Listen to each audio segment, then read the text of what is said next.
Today's video is sponsored by 1985 Games.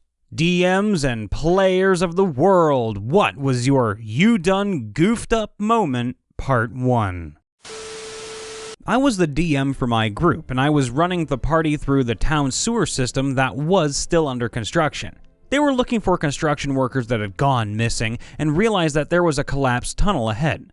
As they got closer to the collapsed portion of the tunnel, they saw that there was a sizable group of diseased giant rats right where the collapse was located. The rats were feasting on the body of one of the missing workers. I had everyone roll for initiative, and we kicked off combat. The party's wizard decided that his opening move would be to cast Erupting Earth at a point that was the center of the group of rats. Now, Erupting Earth causes a fountain of churned earth and stone to erupt in a 20-foot cube centered on that point.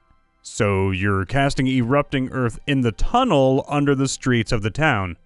Yes. Okay. The sewer tunnel begins to quake violently as the ground starts to heave. The walls of the sewer start to buckle, and the ceiling collapses. All of the rats in that section of the tunnel are crushed beneath all the rubble.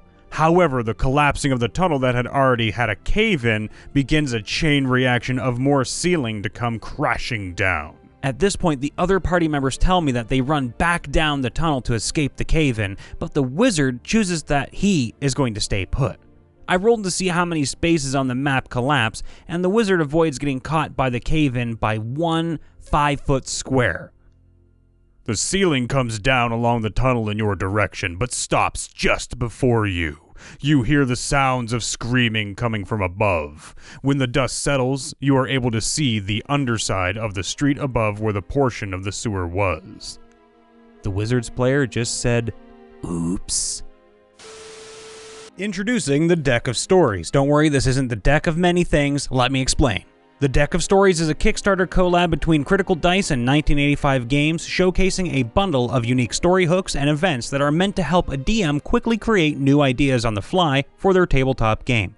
Every card drawn provides questions or situations that make your story interesting, even taking advantage of the ORC system, allowing each drawn card to make a full arc. From planning a new one-shot campaign to throwing your players a random curveball in your current overall story, these cards are sure to spice up your next session and leave memorable experiences for everyone at the table. Currently, the Kickstarter is showing off multiple iterations and versions of the cards, as well as the first 2 volumes, 5 themed boosters, and the Genesis box. Ooh, how fancy. But if you're looking to flesh out your world even more, then you might want to check out the NPC boosters, which are available now. The pre-generated NPCs here, with amazing artwork of each character, will allow you to have quick access to NPC cards with a collection of traits that leaves an open door for your backstory, allowing you to roleplay them however you'd like, regardless of the role they are given. From the local king or queen to the lowly hobo screaming about the end of days, these NPCs are ready for work whenever you need something interesting or random to throw your players off their tracks. All this info and more can be found in the description below. Thanks for listening. My first ever one-shot session, I was a half-orc cannibal barbarian. I ate a dead person I found in the bushes because the party had little rations. I got poisoned and died because we were all level 1 and had no idea what we were doing. My next character had this spell that could detect disease or poison specifically because of what happened before. I did well until we came to a mansion to look for a family who was missing. Kitchen had a big feast, and my satyr was hungry, so he just started eating whatever. I forgot to cast Cure. I died. Again. This was a game called Tortured Earth that my friend's dad created. Wanted a spell scroll of gentle repose for my roleplay purposes. Told that even a cantrip spell scroll cost 100 gold pieces. Has an idea. Make scroll of prestidigitation. Have 1 gold left. No one wants it. I have 18 intelligence. Not sure if that is true anymore. My DM created a longsword that we jokingly named Craven Edge Jr. because one of its abilities is that it gains a +1 for every creature afraid of the character holding the sword. I made sure with my DM on the exact wording, and he told me that any way that I could cause an enemy to be afraid would activate this effect. My character is a Dragonborn, so of course when I got this ruling, the next time I was able to do so, I took the Dragonborn racial feat, Dragon Fear. It didn't really come up much in conversation, other than me explaining why my character's charisma bumped up, since that is where I put the bonus +1 stat boost from the feat, and charisma is my class's spell casting modifier. Well, one day we come across the current big bad evil guy with a small army of 24 custom demon-like beings my DM created for us to fight. My first round, I pulled out this sword and another sword that I have, dual wielding for the win, got into the middle of them all, took a deep breath in, and roared. My DM was really confused at first, had no idea what I was doing, and was about to make a custom at the table ruling on what was going to happen. That was when I explained the feat again, and told him exactly where to look it up. He did so, and all we heard was a loud thunk. We were all playing on Roll20 and used Discord, as we presumed he just face-palmed into his desk, and the sound effect you're hearing was me actually doing that. Ugh, it hurt. He then had to roll 25 wisdom saves or be frightened for the big bad evil guy and his army. The big bad evil guy and only 4 of his minions saved, the rest failed. We heard another loud thunk, as the DM tells us that my character is surrounded by darkness, as though death itself walks the land. My sword starts as a +1 longsword, but since 20 of the DM's demons were afraid of my character, it gained +20 to attack and damage. I let my party take care of the 4 demons that passed the check while I focused on the big bad evil guy with my +21 longsword. Then they joined in. Since we beat the BBEG pretty quickly, oh gee, I wonder why, we then focused on the 20 remaining demons that were afraid of me and completely missing due to the attacking at disadvantage since we stayed in a nice little group. We got extra XP that night because our DM never expected the fight to be so one-sided in our favor. Ever since that event, our encounters have been in much smaller groups of enemies. I guess the DM doesn't want a repeat of that night ever happening again. My first ever time DMing, and I have them roll luck, and they rolled an @1. And of course the following happens. I look at my chart and start sweating, seeing that a 1 is a golden fucking dragon.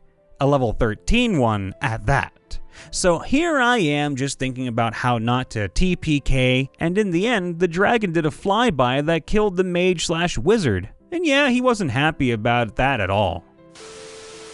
We had a campaign where some demons were collecting Holy Avenger swords and corrupting them. The Tiefling Warlock's patron was the demon in charge, so he was allowed in along with the party to see what was happening.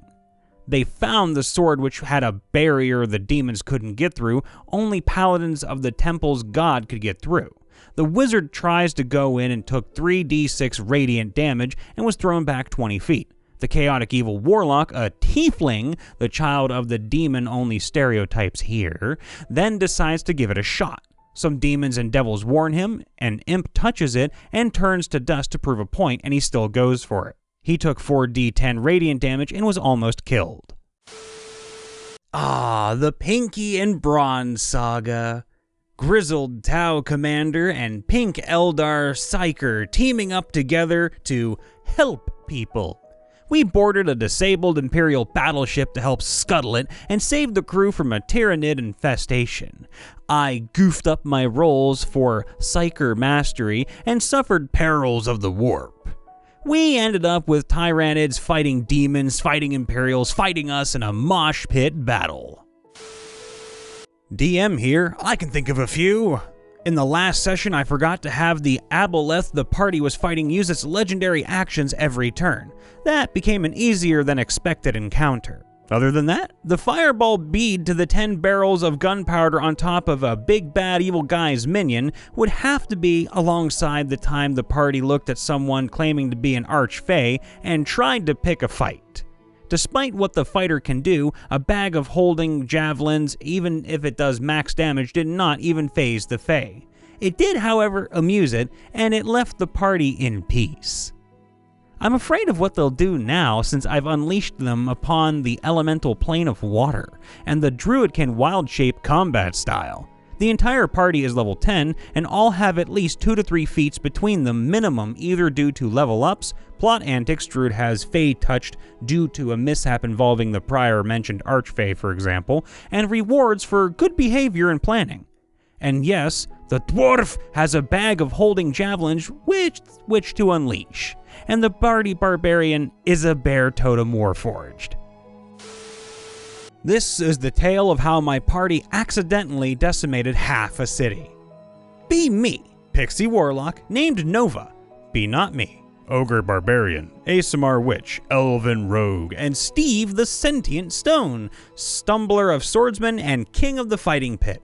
But that's another story. So we are hot on the trail of a cult attempting to resurrect some demigod of the Hells, and there are several temples that are used simultaneously to continue the spell. If the portals are destroyed, then the spell slows down, but we must get to all of them all over the map before the ritual is completed. We hear rumors of people disappearing in a nearby city, and as the spell requires live sacrifice, we assume that's got to be one. Stories are told about how a church on the hill was becoming more popular by the day, but there were odd sounds at night. While attending a service, the rogue causes the preacher to reveal himself as a devil in disguise. As the fighting began, the barbarian gets blasted outside. I fly after him and tell him, let's do a boom. Doing a boom is basically where I cast enlarge on something, then I use pixie dust, think Peter Pan, giving the item weightlessness and a flight speed of 30 feet. Then throw the item and release the dust spell, giving the item full enlarged weight before it hits. I tell him to launch Steve as straight up as possible. He rolls a 26 and fires this 8-foot stone like Uruchara from My Hero Academia, then goes back to fighting. And I stay outside firing Eldritch Glitter Blast at anyone I can. I release the dust and rush in to tell the others to run. Meanwhile, Steve has the basic ability to maneuver himself, aiming for the church.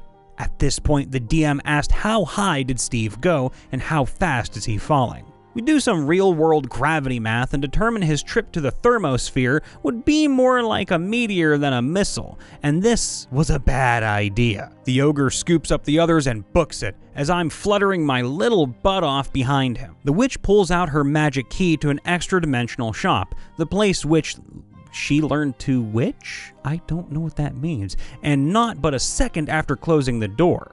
The still physical door is nearly busted off its hinges by the resulting force. Once the shaking stops, we are promptly kicked out of the shop and into a new terrain of shattered streets and fallen buildings that sits about 10 feet lower than it was. So the portal was apparently past a dungeon 3 floors down and had tunnels stretching throughout the city that all collapsed with the complete destination of anything within 1,000 feet of the church. There was no portal, no demon, and no evidence of anything ever in existence in this space. Mission complete, but then we had to help find survivors in the crater. We never told anyone what happened, and this would not be the only time we change a map. We did manage to find Steve now, back to his normal size with a fresh layer of molten metal. Steve live on IRL Dice Deity that watches over our games. He is a nearly round rock with googly eyes. TLDR, I made an orbital strike on a summoning portal and everything within 1,000 foot radius. My goofed up moment was when my DM threw our first boss at us in a sewer. I'm a half-orc drunken master monk with -1 intelligence. In the boss fight, I got mind controlled, started attacking my party, and when I went after the barbarian, he chopped my left hand off. After the battle, I was carrying it around to maybe get reattached. But before we got out of the sewer, we found a small portal and the players wanted to see if they could jump in, but didn't know if it was safe. We eventually came up with the great idea that, hey, we have a hand we can toss in and test it with. So we took my left hand and tied it to a rope and tossed it in. Our barbarian was holding the rope, but it was too much for him and started losing grip. Our whole party starts playing tug of war with this rope, and after a few moments, the rope snapped and the portal shut, losing my hand completely. I still don't have a hand, but now I have a wrapping around that hand called a phantom fist, and it allows me to still use it as a fist to punch and pushes the target 2d6 feet back. It's a good trade because I can bounce people off walls or knock them off platforms with a flurry of blows. I had to change characters because the big bad evil guy was impressed by his power, so he made my monk trade himself for his friend, who was kidnapped. He now works for our BBEG, and all I asked him before I turned my monk in was, "Do I get to kill lots of orcs?" And the answer was yes, so my monk wasn't too mad, he just became a slave. I will eventually get him back, but the DM might use him against us, so I'm a little scared. Hey everyone, Brian Von VA here. I hope you liked today's video, and if you did, leave a like as it certainly helps. And if you haven't already subbed to us, then roll a d20, burn it if it lands on one, but if it lands on anything else, you gotta subscribe. More so if you like to keep up with our happenings on MrRipper's channel, check out MrRipper on Twitter, join his brand new Discord, and follow his subreddit r/MrRipper, where you can submit all of your stories and pre-existing threads, or make your very own one-hit wonder. You never know if we're gonna read one out live on the stream or on here. Using a help action, you can always hop over to my YouTube, Twitter, and Discord as well. Just check the new handy-dandy description to see all of our new socials. Before getting into the positivity of the day, I also wanted to remind folks to check out our lovely, lovely sponsor, 1985 Games partnered up with Critical Dice, showcasing their new DM accessories known as the Deck of Stories. The TLDR is that the Deck of Stories is basically a card-based accessory for DMs that are looking to do a quick one-shot campaign with random events and random NPCs, all on handy-dandy cards that allow you to instantly whip them out and use them at a moment's notice, basically making things easier on the DMs and the players as well, and allowing more freedom of imagination and more spontaneous roleplay too. With business talk out of the way, I wanted to keep today's positivity a little bit short, but more personal. Because we have a lot of fake, toxic little positivity out there going, "Oh, you're perfect. Oh, you're great." Nah, I'm not about that. I'm about the real talk stuff. So, real talk? How's everybody doing? I hope everyone's doing all right. And if you are, hey, tell us about it. Tell us what's been going on, what's been getting better, and what's going good for you. And if you're not, of course, feel free to rant a little bit. We don't mind. It's all about the love and the positivity here and making sure everyone's feeling okay as best we can. And believe me, I know it ain't easy to stay optimistic out there right now, but neither is it easy for a body to heal from a wound or a cold. So give it time, give yourself plenty of space to heal and to recharge so you can get bigger and better and stronger while this whole crap is going on out there. Because you certainly need to look after number one, aka you, before you do anything else. So, with that being said, all the love, and the bottom line is this: you're all worth good health in all aspects. We'll be seeing you next time, so stay safe out there. Bye for now.